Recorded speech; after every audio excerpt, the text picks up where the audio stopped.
यह कहानी है एक छोटे से गांव की, जहां सुनील नाम का एक आदमी अपनी पत्नी रेखा और अपनी बच्ची गायत्री के साथ रहता था। गायत्री दिखने में बहुत ज़्यादा सुंदर थी और वह दिल की भी बहुत अच्छी थी। सबसे बहुत अच्छे से बात करती थी और अपने मम्मी पापा से बहुत ज़्यादा प्यार करती थी।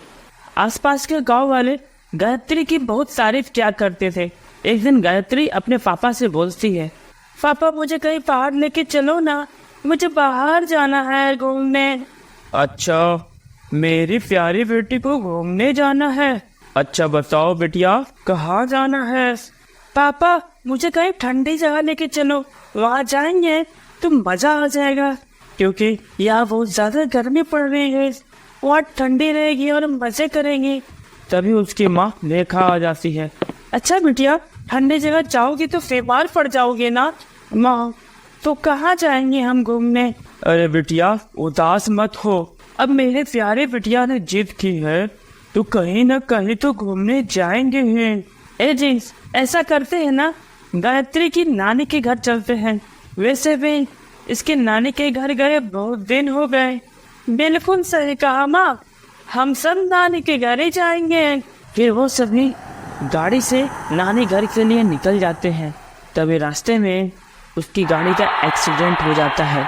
सुनील और गायत्री तो ठीक हो जाते हैं, लेकिन रेखा की हालत बहुत ज़्यादा खराब होती है। सुनील और गायत्री बहुत ज़्यादा घबरा जाते हैं।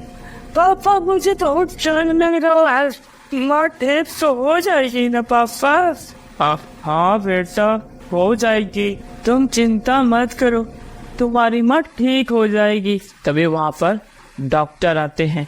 सुनील सर मुझे माफ कीजिएगा, हम आपकी वाइफ को बचा नहीं सके। क्या क्या क्या ये आप क्या कर रहे हैं डॉक्टर साहब? अब क्या होगा? ये सुनते ही गायत्री वहाँ जोर जोर से रोने लगती है। उसके बाद उसके पापा उसे समझाते हैं और फिर सुनील रेखा का अंतिम संस्कार करके नानी के घर चले जाते हैं। सुनील गायत्री की नानी को सारा बात बता देता है।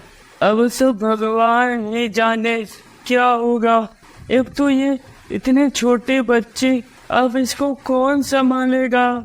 सासू माँ मुझे भी अपनी कोई फिक्र नहीं, मुझे तो बस गायत्री की ही चिंता खाए जा रही है। मैं काम करके पैसे कमाऊंगा, सब गायत्री की देखभाल करूंगा। सुनील एक काम कर, तो दूसरी शादी कर ले। सुनील भी इस बात के लिए तैयार हो जाता है, क्योंकि उसके पास कोई ऑप्शन ही नहीं था। नेहा नाम की एक विधवा का रिश्ता आता है। दोनों एक दूसरे को पसंद कर लेते हैं।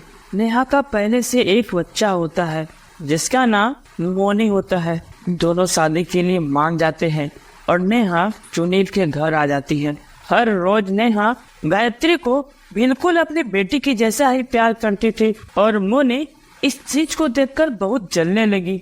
इसलिए मोनी गायत्री से बिल्कुल अच्छे से बात नहीं करती थी, पर गायत्री कभी उसकी बात का बुरा नहीं मानती थी। सभी लोग गायत्री की ज्यादा तारीफ करते और मोनी की नहीं। इस बात पर मोनी बहुत ज्यादा गुस्सा हो जाती और गायत्री से जलने लगती। ये तो मेरी बदकिस्मती है कि तू मेरी सौतेली बहन है। और इसी तरह चलता रहता है। तभी एक रात को मोनी को गायत्री पर बहुत ज्यादा गुस्सा आता है और वह उसे मारने की प्लानिंग करने लगती है। गायत्री तू चल मेरे साथ, मुझे कुछ तुझे दिखाना है। ऐसा क्या दिखाओगी दीदी? अरे मैंने पहाड़ के पास बहुत सुंदर सा तोता देखा है। अच्छा दीदी मैं अभी आती हूँ। और मोनी गायत्री को पहाड़ के पास लाती है। अरे दीदी कहाँ है वो तोता? वहाँ वो देखो। और वह उसे पहाड़ से धक्का दे देती है और गायत्री की मौत हो जाती है और वह चुड़ैल बन जाती है। मोनी घर जाकर रोने लगती है और नेहा को सारी बात बताती है। माँ वो गायत्री पहाड़ी से गिर गई। क्या बोल रही है तू? गायत्री पहाड़ी से कैसे गिरी? वो खेलते खेलते गिर गई। ये क्या बोल रहे हो तुम मोनी? मेरे बेटिया। और सुनील दौड़ते दौड़ते पहाड़ी की तरफ जाता है और वहाँ जोर जोर से गायत्री गायत्री चिल्लाने लगता है। तभी गायत्री चुड़ैल बनकर वो सारे बातें चुपचाप सुन रही होती है। अपने पापा को रोते हुए देखकर वो भी रोने लगती है, पर गायत्री अभी भी मोनी से उसी तरह प्यार करती है और वो जानती है कि ये सब उसने नहीं, उसके जलन ने किया है। उधर वह अपनी माँ को रोते हुए तो दिखाती है, लेकिन अंदर से वह बहुत ज्यादा खुश होती है। और इसी तरह दिन चलता रहा, लेकिन उसकी माँ नेहा बहुत उदास रहने लगी। वह हमेशा गायत्री को याद करती रहती और रोती। यह देखकर मोनी को भी अपने कियावे पे पछतावा होने लगा और वह हमेशा पछताने लगी।